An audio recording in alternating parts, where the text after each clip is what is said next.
오늘의 말씀은 시편 90편 6절에서 12절 말씀입니다. 푸른 아침에 꽃이 피어 자라다가 저녁에는 시들어 마르나이다. 우리는 주의 노에 소멸되며 주의 분내심에 놀라나이다. 주께서 우리의 죄악을 주의 앞에 놓으시며 우리의 은밀한 죄를 주의 얼굴빛 가운데 두셨사오니 우리의 모든 날이 주의 분노 중에 지나가며 우리의 평생이 순식간에 다하였나이다. 우리의 연수가 70이요 강건하면 80이라도 그 연수의 자랑은 수고와 슬픔뿐이요 신속히 가니 우리가 날아가나이다. 누가 주의 노여움의 능력을 알며 누가 주의 진노의 두려움을 알리이까. 우리에게 우리 날 계수함을 가르치사 지혜로운 마음을 얻게 하소서.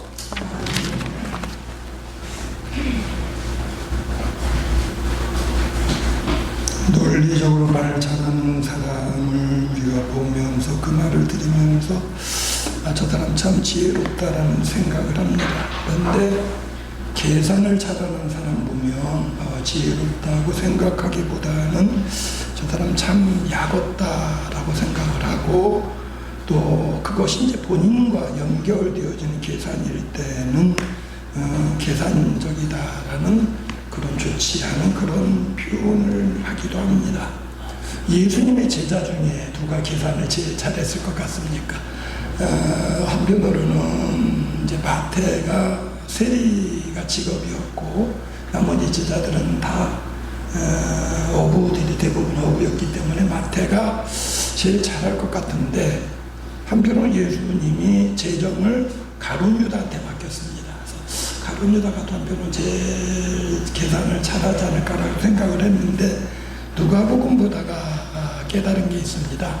마태, 마가, 누가, 요한 이 네 군데에 이제 예수님이 보리떡 5개와 물고기 2마리를 5,000명 먹이신 사건이 있는데요. 요한복음에 나오네요. 다른 데는 그냥 예수님이 너희들이 먹을 것을 주어라 이제 이러고 끝났는데, 요한복음에서 예수님이 제자 한 명을 딱 집어서 이 사람들 한번 먹이려면 어떻게 하겠느냐 물어봅니다. 누군지 아십니까? 빌립이에요.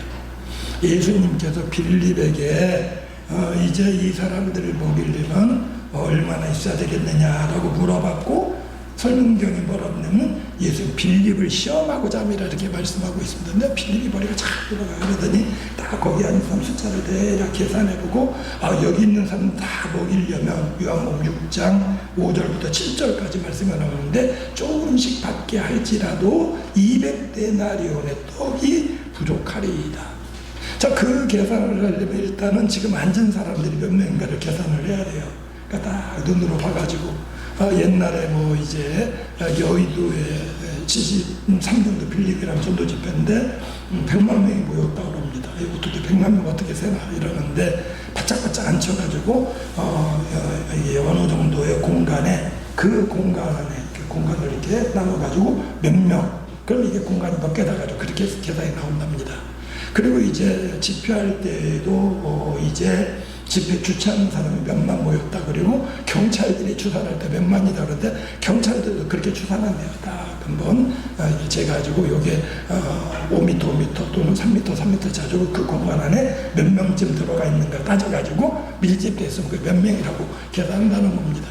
아마 빌립도 나름대로 그 계산했겠죠. 이제 나중에 숫자가 나오는데 전부 먹인 다음에 숫자를 200명씩 300명씩 안 준 다음에 나눠주고, 그 다음에 보니까 먹은 사람이 남자 5,000명이었고 그 다음에 먹은 거를 다시 남은 걸 거뒀더니 12강들이 남았다 이러는데, 빌립은 벌써 계산한 거예요. 그리고 그 정도 숫자면은 떡이 이제 보통 얼마, 우리 교회에도 가끔씩 이제 떡을 누가 하는 분이 있는데 떡 잘하는 분이 대강합니다. 우리 교회 예배 끝나고 점심 먹을 때 먹으면은 어느 정도 있어야 되고, 만일에 1부, 2부 나갈 때 나눠주면 얼만큼 있어야 되고 딱 계산이 나옵니다.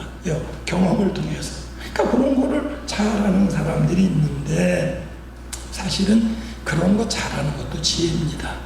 자, 우리가 보통 일을 잘한다고 할 때는요, 계산 잘하는 사람이 인정받아요. 그 계산하는 모든 거 포함됩니다. 첫째는 이제 달짜 계산을 잘해야 돼요. 그러니까 되게 옛날에 이제 뭐 이렇게 어디 출판사에서 이제 원고를 부탁을 합니다. 그러면은 날짜를 언제까지 해달라. 사람들이요 되게 기간 여유가 있어도 미리 하는 게 아니라 고민하고 그러기도 하고 까먹기도 하고 그랬다가 날짜 다 돼가지고 이제 그때부터 서두르는데 잘 안 됩니다. 근데 그럼에도 불구하고 날짜 맞춰주는 사람은 인정합니다. 저 사람은 날짜 맞춰주는구나. 근데 그 날짜 못 맞춰가지고 펑크내는 사람은 인정을 못해. 저 사람은 날짜 못 맞추는 사람이고 저 사람 펑크내는 사람이야. 저희 건물 지을 때 또는 물건을 부탁할 때 우리 교회가 지난번에 성가대 가운을 새로 했는데요.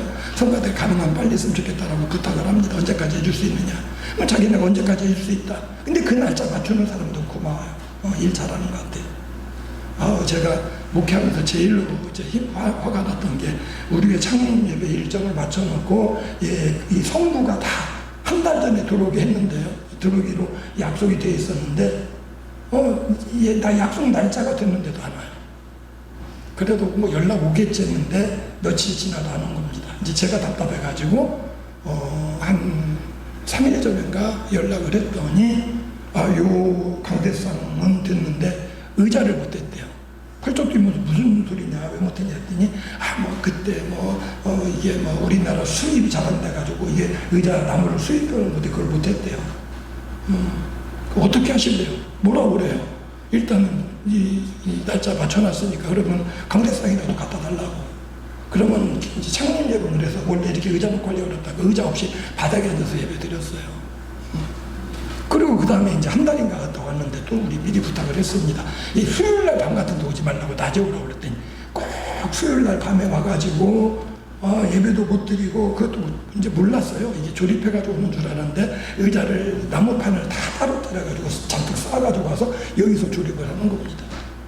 밤새 하니까는 잠 못 자고 새벽기도 약속되는데 새벽기도 때까지 거의 못 자고 그러더니 이제 우리 약속이 뭐였냐면은 성도 다 들어오면 돈 주겠다는 거였거든요. 바로 돈 달라는 겁니다. 얼마나 화가 나는지. 그래서 사장하고 직접 이야기했다 보냈어요. 그럼 사장한테 당신 내가 한 달 늦었으니까 돈도 한 달 늦게 주겠다 했더니 펄펄 떠요. 그러더니 막 사정을 합니다. 그래서 남자는 사정하고 다행인데 조금 이따 번호 줘야 했더니 여자분이요 그러더니 대뜸 욕을 해요. 여자분인데 당신 누구냐고 그랬더니 자기가 사장이래. 남편분인데 그건 허수아비래.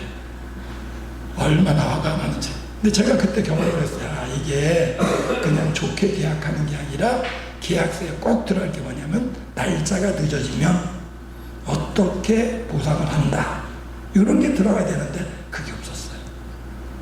근데 그들은 내가 말한 거는 지키라는 거예요. 물건 들어오면 돈 주겠다고 그랬더니 빨리 돈 내놓으라는 거예요. 제가 인터넷에 올리고 이러지 못했지만 제가 아는 목회자 다 얘기했습니다. 그 선구사 못했다. 거기 이용하지 말아라. 선구사 일 있으면 절대 그 사업체 이용하지 말아라. 그러니까 이 날짜를 맞출 줄 아는 게 어떤 면에서는 신용이 있는 거고 그 날짜 맞춘다는 게 뭐냐면요 공기를 그러니까 이게 공사하는 기간을 그 날짜 못 맞출 것 같다 미리 그 날짜까지 못합니다 해야 되는데 계약 따기 위해서 그 날짜까지 됩니다 이래놓고 그리고 또 답답한 게 뭐였냐면요 중간에 사과 한마디 없었어요.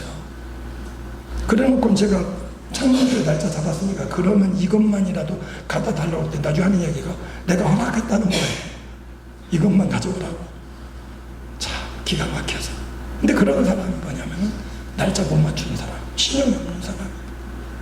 계산 잘한다는 거 뭐냐면 날짜를 정확히 하는 겁니다. 건물 짓기로 했다. 물건, 그 다음에 납품하기로 했다. 그거 맞추는 거예요. 그래도 다행인 게 우리 교회 성도들이 주일날 떡 나눠줄 일에 떡 계약을 그분도 잘 지키는 것 같아. 주일날 아침 어떤 경우는 9시 예배 끝나고 가는 분들 줘야 되니까 늦어도 9시 반까지 보내달라 아니면 예배 전에 보내달라면 정확히 와요. 그러니까 그거 지키는 사람은 계속 거래하는 거고 9시 반까지는 갖다 달라는데 10시 반쯤 와가지고 아이고 늦었는데 어떻게 해요. 그러면 7시 끝나고 주려고 했는데 못 주면 그 다음부터는 그지 계약 거래 안 하는 거죠. 일 잘하는 사람은 뭐냐? 날짜 계산 잘하는 거고요. 시간까지도 정확히 맞추는 사람입니다. 어떤 의미에서는요, 이거는 계산 잘한다는 거는 비용 계산도 잘하는 거예요. 누가복음 14장 28절에 보면 예수님이 지혜에 대해서 말하는데, 야, 누가 망대를 이제 건설하고자 할 때에 비용 계산 안 해보고 하겠느냐? 비용도 계산 안 하고 막 가다가 나중에 돈 모자라서 중단하면은 그 망신이다. 망신 정도가 아니에요. 그거 망하는 겁니다. 우리 내과 아니래도 어떤 때 그런 거였어요. 저기 장호원 가다 보면은 그 강남 조금 지나서인가요? 아파트 짓다가 마른 거 있는데 흉물이에요. 그거 보면서 마음이 아파. 아이고 저것까지 짓는데 얼마나 돈이 들었을 텐데 저렇게 중단하면은 그 처음에 시작한 사람도 망하는 거고 모르겠어요. 거기다가 이 납품했던 사람들도 돈 못 받았을 거 아니에요. 그 얼마나 답답해요. 그러니까 뭔가를 건물 지으려면 이게 비용이 얼마인가를 계산해보고 하라는 겁니다. 근데 이게 짓는 사람만 그게 비용 계산하는 게 아니라요. 내가 땅을 사가지고 건물 지으려고 누구를 업자를 만날 때도 지혜가 필요해요. 문장로님이 건설 계통이니까 그런 얘기를 하시더라고요. 중간에 여기 같은 데 보면은 돈 못 받아고 붙이는 게 왜 그러냐 그랬더니요. 이 납품하는 사람 이게 공사를 따내려고 예를 들면 적어도 5억 드는 집인데 자기는 4억에 짓겠다고 계약을 한대요. 근데 알아야 할 게 무조건 싸다고 믿을 게 아니래요. 4억이라고 계약을 해서 뭔가가 빠진 거라는 겁니다. 뭔가 아까 계약서를 꼼꼼히 살펴보면 싸서 좋은 게 아니라 뭔가가 빠져 있는데 그 다음에 계약된다면 중간에 요게 빠졌는데 요거를 넣으려면은 돈을 더 줘야 됩니다. 그럼 계약한 사람은 이게 뭐야 하고 보니까 진짜로 빠졌거든요. 근데 그거 넣으려면 돈이 훨씬 더 들어가요. 그러니까 그 분쟁이 생겨요. 그러다가 중단되는 겁니다. 그런 일들이 얼마나 많은지 몰라. 그러니까 내가 누군가를 시켜서 공사할 때에도 무조건 싸다고 하는 게 아니라 지금 계약 조건 가운데 이게 다 들어가 있는가를 계산해 봐야 돼요. 더 중요한 건 전쟁이죠. 예수님 누가복음 망대 짓는 거 비유 말씀하십니다. 야, 내가 1만의 군대를 갖고 있는데 저기 2만을 가지고 와서 싸우려고 하면 내가 1만 명 군대를 가지고 2만 명 이길 수가 계산해 봐라. 만일에 이게 도저히 아니면 차라리 미리 사신을 보내가지고 화친을 맺어라 이거예요. 그러지 않으면 전쟁 나서 망한다는 이야기죠. 주님 모습에서는 우리가 세상 사는 동안에 계산을 잘하라고 그러는데 꼭 사업하는 사람만 그러는 게 아니에요. 가정마다 똑같습니다. 자녀 결혼.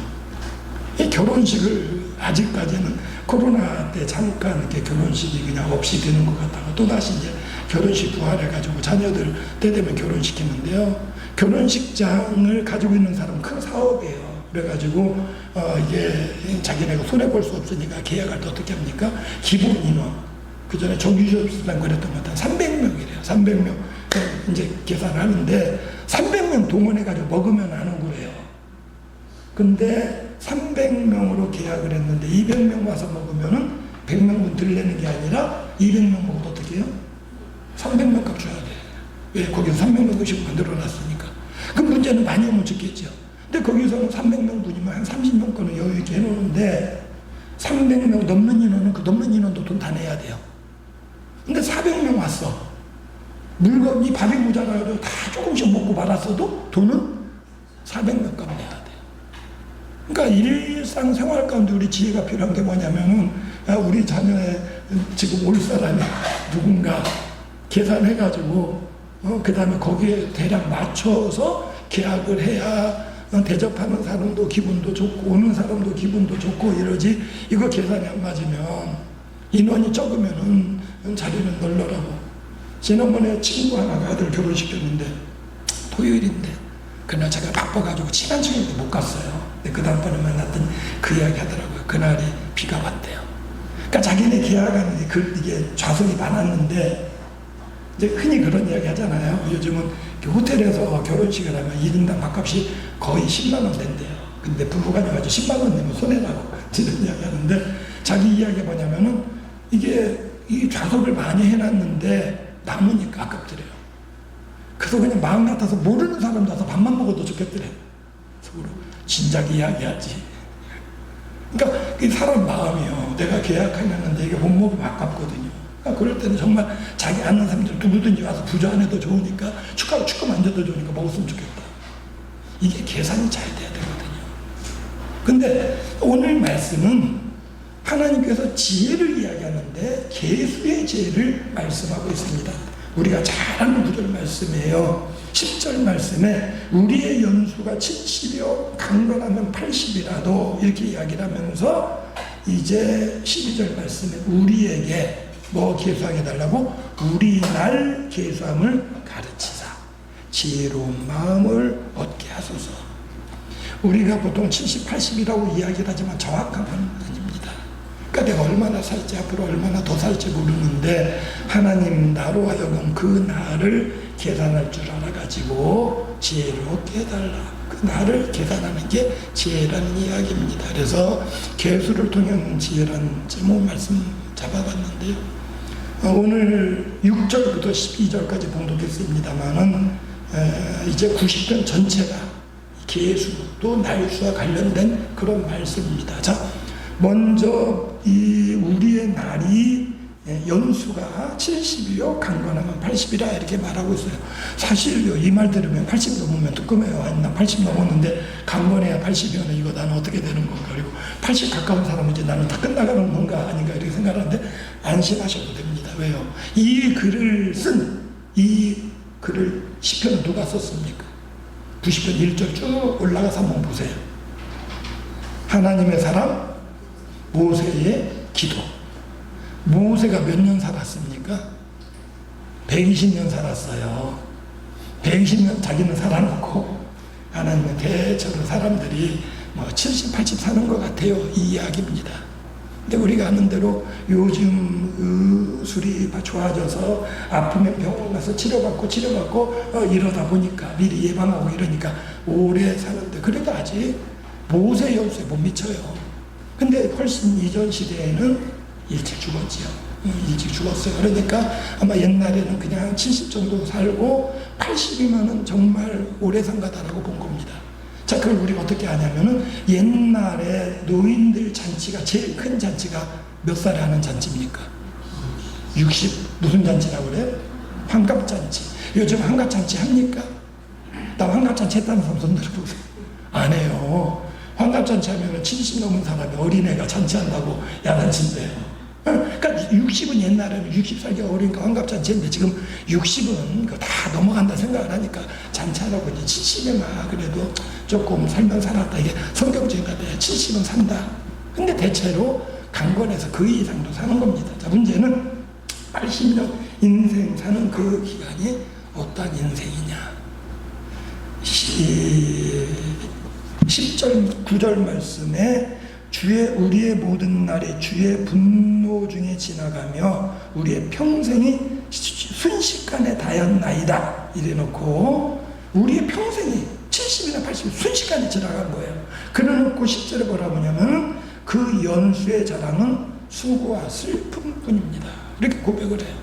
야, 나 사는 동안에 좋은 일 많아서 자랑할 거 많아 이게 아니라 지내는 고기가 전부 다 슬픈 일이었다는 그런 고백입니다. 이거를 뭘로 표현하냐면 풀로 표현하고 6절 푸른 아침에 꽃이 피어 자라다가 저녁에는 시들어 마른 아이다 이렇게 말하고 있는데요. 자, 풀로 표현하면서 아침에 이제 피어서 꽃이 피었다가 금방 하루 사이에 시들어요. 근데 사실은 풀은 그러진 않습니다. 그런데 아마 이 초라하게 시드는 모습을 말하기 위해서 그런 거로 보이는데 자, 이 동물, 크게 동물이라고 그러고 작게 구분하면은 동물 가운데 포유류, 조류, 뭐 그 다음에 파충류, 양서류, 어류 이런 것들이 있고 그 다음에 또 다른 것들이 뭐라고 그럽니까? 곤충들. 곤충들 가운데에 보통 제일 짧게 사는 곤충을 대표적으로 뭐라고 이름 부릅니까? 하루산. 정말로 하루 산지 모르겠습니다만은 일반적으로 하루 산다고 보고 있는 거예요. 그러니까 풀 중에 하루살이 풀이 있는 것 같아요. 하루살이는 아침에 태어나가지고 저녁이면 죽어요. 그러니까 이 하루 가운데 하루살이에 일생이 들어가 있는 겁니다. 식물로 말하면 풀 가운데 하루살이 풀이 있어요. 아침에 싹이 나가지고 자라다가 낮에 꽃이 폈다가 오후가 되면 시들어가지고 저녁 되면 시들어 마른다는 이야기예요. 자, 그거를 보면서 참 허무하다라고 느끼는데 문제는 뭐냐면 하루살이는 하루를 살지만 그 안에 일생이 들어가 있어요. 이거보다는 조금 길게 사는 짐승들. 자, 우리가 반려동물이라고 하죠. 같이 산다고 옛날에는 애완이라고 그랬는데 요즘 같이 사는 겁니다. 같이 사는 동물로 대표적인 게 개와 고양이 있어요. 개와 고양이 수명이 어느 정도입니까? 사람보다 훨씬 짧아요. 그러니까 우리가 자라는 동안에 개를 키우면은요, 사실은 애들이, 어제 참, 금요일날 참 감동적이었는데, 금요일 철야 때 안 빠지는 분이 이제 강정훈 권사님입니다. 근데 이제 강정훈 권사님하고 그 충성구역이 금요일날 저녁 예배를 드리고, 구역 예배 드리고 강 권사님 참석하고, 문효군 장로님하고 이제 최용숙 권사님도 참석하니까 적어도 이제 3명은 금요일 철야기도 확보가 됐는데, 강정훈 권사님이 지금 아파트 엘리베이터를 고치고 있는데 며느리가 펄펄 뛰면서 10층까지 올라가기 다리 아프니까 며칠만이라도 서울 와 계시라고 그래가지고 며느리가 하도 그러니까 강 권사님이 금요일날 서울로 가셨어요. 그러니까 저는 아쉬운 게 이제 금요일날 철야예배 나올 분이 없어진 거예요. 그러니까 구역예배를 그 전에 드렸는지 보고는 돌았는데 금요일 저녁에 보니까 구역예배 구역이 없어요. 그러다 비가 오니까 문장로 부부도 안 왔어. 9시 딱 됐는데 보니까는 김나인 전사님 우리 사모하고 저 옷에밖에 없어. 야, 오늘 내가 이 전사님 앞에 놓고 우리 사모님 앞에 놓고 혼자 설교해야 되나 말아야 되나 고민하고 있는데 짜잔 3명이 한 가족이 들어와요. 이경빈 집사님하고 세탁기 다 하는 소리가 나네. 예. 이경빈 집사님하고 그 다음에 홍은경 집사님 또 누굴까요? 예, 이혜인 딸이 오면서 누굴 데는 아기를 데려왔어. 아직 100일이 안 됐는데 원래 100일 나오려고 그랬는데 그 이혜인 그 집사인가요? 마음에 교회 가고 싶은 마음이 간절하더래요. 막 갈급해가지고 왔는데 아기가 생글생글 울었어요. 그래서 저도 한 100일쯤 되면 오겠지라고 생각했다가 너무나 기뻐가지고 애 안고 기도해 줬어요. 그러더니 이제 또 안미정 목사님 곳에 속으로 야, 하나님 이렇게도 은혜 주시는구나. 근데 어쨌든 우리가 이 아이들을 보면서 마음이 이제 흐뭇하고 기쁜데요. 아이가 왔는데 강아지가 같이 있어. 강아지를 안고 왔어. 애가 늦게 태어났지. 강아지 질투하냐 그랬더니 강아지는 이제 사람으로 말하면 노인이야. 질투 안 한대요. 자, 그러면 강아지가 이제 훨씬 나이가 들었는데 애가 자라는 동안에 강아지가 이제 먼저 죽겠지요. 그럼 애는 자라면서 강아지와 친해졌다가 사실은 몇 살쯤 맞을지 모르지만 강아지를 먼저 떠나보내야 돼요. 자, 우리의 삶 가운데에 내 주변에 사실은 사람은 대체로 수명대로 본다면은 내 윗세대 부모님이나 장인 장모 내 형제들 가운데 윗대가 먼저 떠나지만 사실은 나보다 늦게 태어난 짐승이나 또는 그런 반려동물들이 늦게 태어났다 먼저 떠나는 그런 경우들이 있어요. 자, 그런 거 보면서 우리 뭘 느끼냐면 그 강아지나 고양이의 일생이 내 삶 가운데 들어가 있는 겁니다. 그래서 아이고 우리는 강아지 보면서 아이고 늙었다. 네가 참 오래 살아가지고 힘들어하는구나. 고양이도 강아지도 오래 살면 사람하고 똑같대요.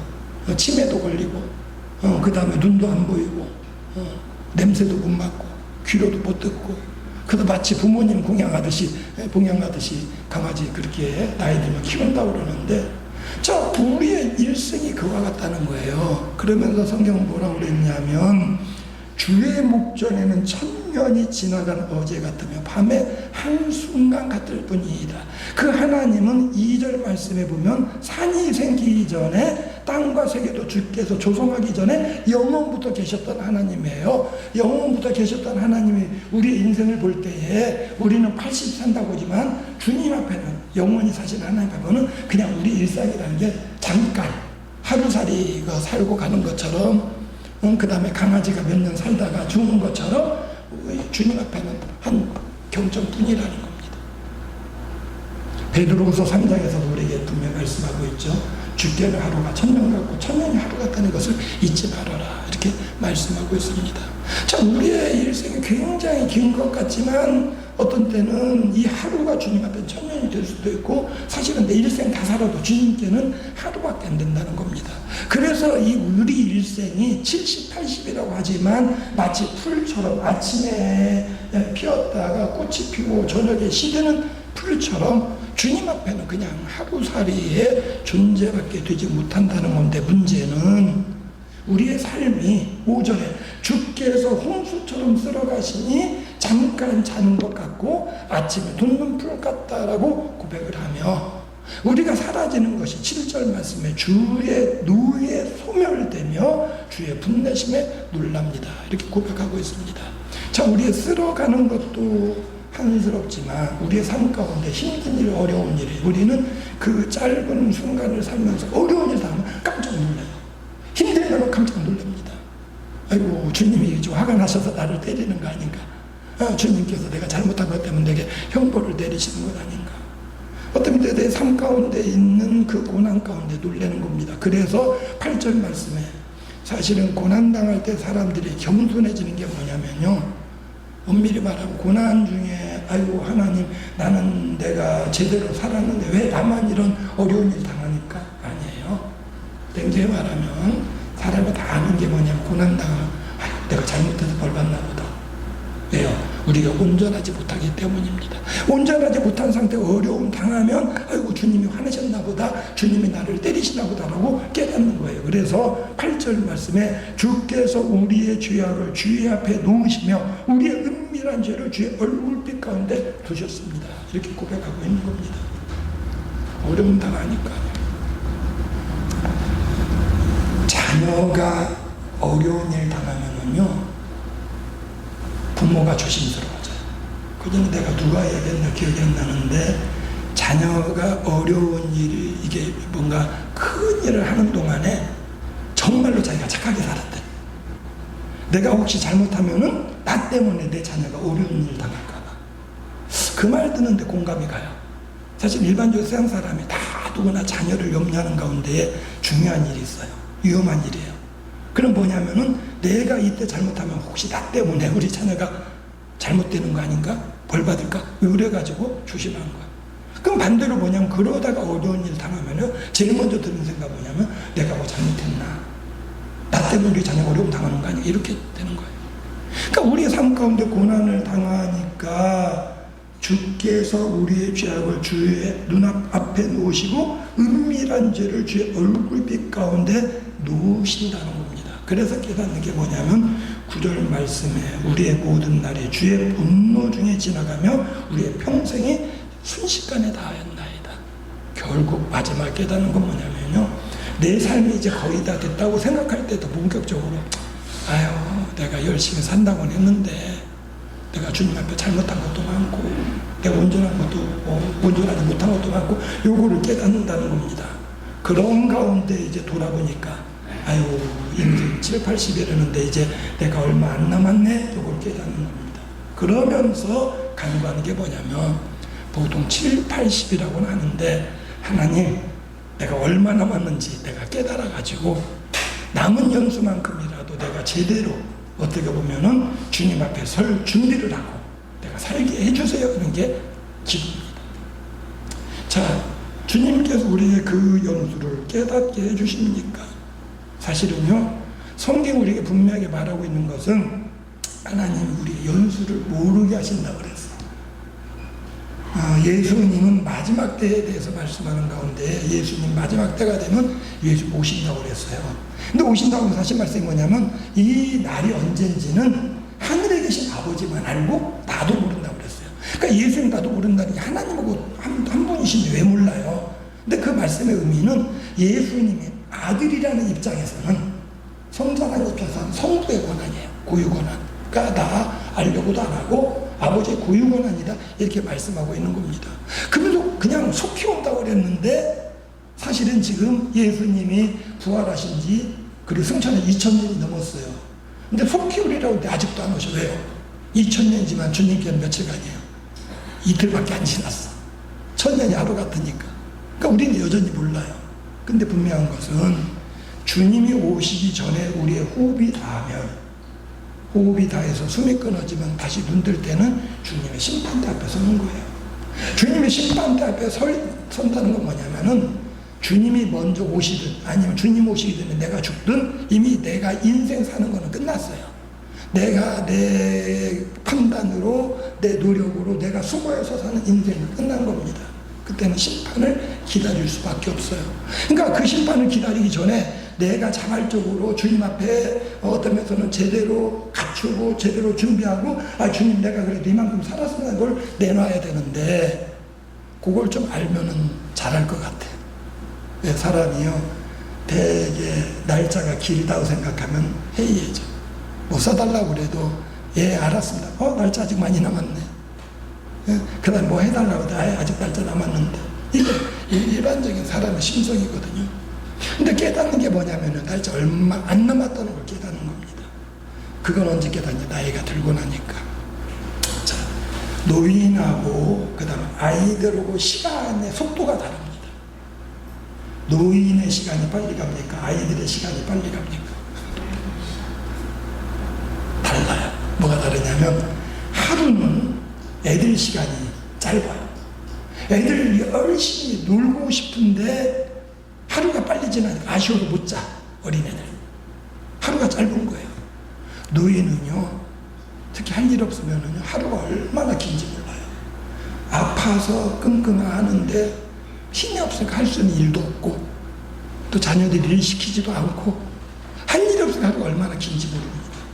그런데 하루로 따지면 애들이 훨씬 시간이 짧은데 1년으로 지내놓고 애들은요, 시간이 얼마나 안 가는지 몰라. 빨리 크고 싶은데 아직 여전히 어린애고, 여전히 유치원생이고, 여전히 초등학생이고.